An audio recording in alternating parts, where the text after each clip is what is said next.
جلالہ عما نوالہ ارشاد فرماتا بلا تقم علی قبری، ان کی قبر پر بھی مت کھڑے ہو، اس لیے کہ قبر پر عذاب اتر رہا ہے، قبر پر عذاب نازل ہو رہا ہے۔ ولا تقم علی قبرہ انہم کفروا باللہ ورسولہ، انہوں نے اللہ اور اللہ کے رسول سے کفر کیا، وماتوا وهم فاسقون، وہ مرے ہیں اس حال میں کہ اللہ کے نافرمان ہو کر مرے۔ سوال ہی پیدا نہیں ہوتا، ہم نہیں جانتے، خیر ظاہر ہے وہ زبردستی تو کوئی کر نہیں سکتا، نہیں گئے۔ اگر حضرت بی بی سیدہ آمنہ خاتون کے مزار پر جانے کی اجازت دی اور دعا کی اجازت نہیں دی کہ میں ان کے لیے استغفار کروں اور ان کے لیے دعائے مغفرت کروں، اللہ تبارک و تعالیٰ نے فرمایا نہیں، اس کی ضرورت نہیں ہے، لیکن قبر پر آپ ضرور جائیں۔ تو اگر حضرت بی بی سیدہ آمنہ خاتون کافرہ تھی معاذ اللہ تو قبر پر جانے کی اجازت کیوں دی؟ اور اللہ تبارک و تعالیٰ نے دعائے مغفرت سے اس لیے منع کیا کہ وہ تو خود جنتی ہیں، اب دعائے مغفرت کی کیا ضرورت ہے؟ آمنہ خاتون رضی اللہ عنہ۔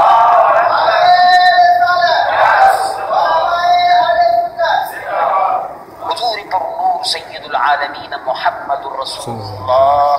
صلی اللہ علیہ وسلم نے سیدہ آمنہ خاتون کے مزار مبارک کی زیارت کی۔ صحابہ کیا فرماتے ہیں؟ سیدنا ابو ہریرہ اس کے راوی ہیں، سیدنا ابو ہریرہ رضی اللہ عنہ ارشاد فرماتے ہیں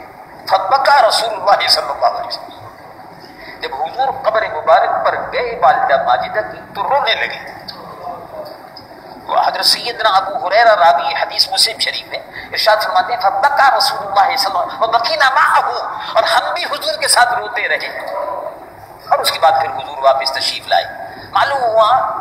کہ سیدہ آمنہ خاتون کی قبر کی زیارت کی اجازت دی، حضور پرنور صلی اللہ علیہ وسلم روتے رہے، والدہ ماجدہ کی شفقت و محبت کو یاد فرما کر روتے رہے، اس لیے کہ جب حضرت بی بی سیدہ آمنہ خاتون کا وصال ہو رہا تھا تو گود میں لے کر آپ نے فرمایا ام ایمن، جو آپ کی خادمہ تھی، ام ایمن خیال رکھنا، یہ میرے محبوب ہیں، یہ میرا بیٹا ہے، اللہ تبارک و تعالیٰ اس کی حفاظت فرمائے گا، اللہ تبارک و تعالیٰ اس کے ذریعے سے جب میں یہ میرے